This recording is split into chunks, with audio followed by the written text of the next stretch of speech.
Africa Content TV. Àgbà pẹ́sidẹ̀ntì lálejò ọmọ Tinubu.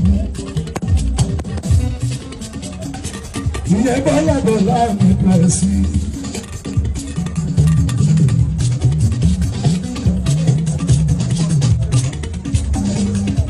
President Federal Republic of Nigeria.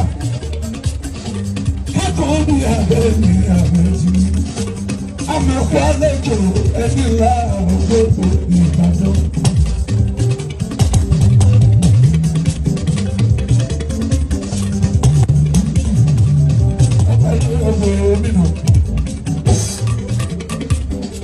Ṣùgbọ́n mo ti máa dúdé.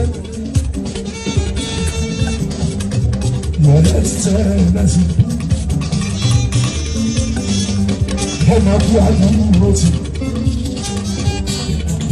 Ọ̀pá ìṣe wọ́n ti gbé bákan mú.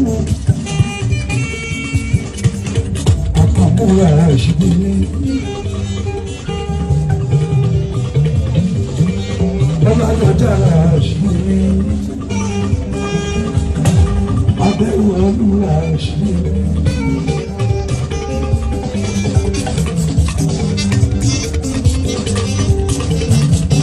Fọ́tò lọ́dọ̀.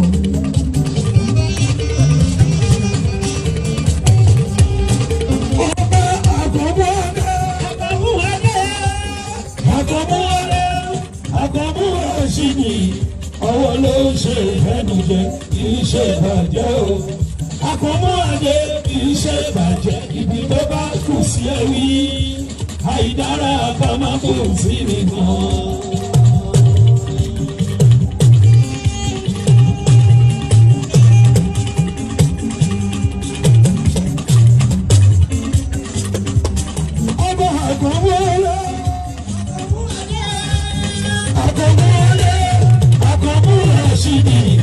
Ọwọ́ ló ń ṣe ìdánijẹ kì í ṣe ìbàjẹ́ o.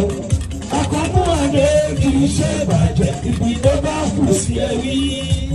Àìdára ká má kù sí nìkan.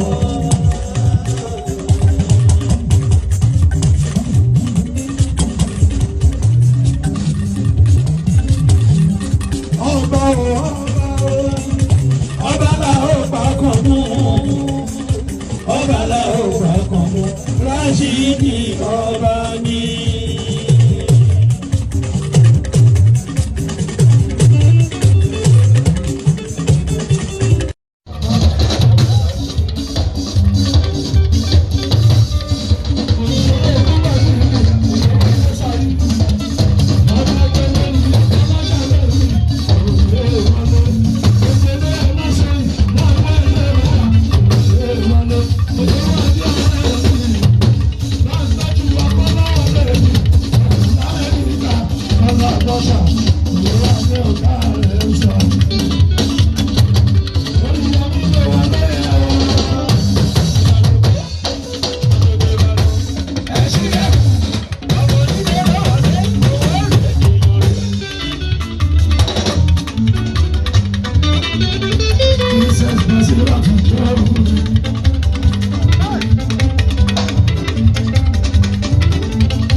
Papa mi gbọ́dọ̀ wá àbájá ọ̀sẹ̀ ẹ̀sìn.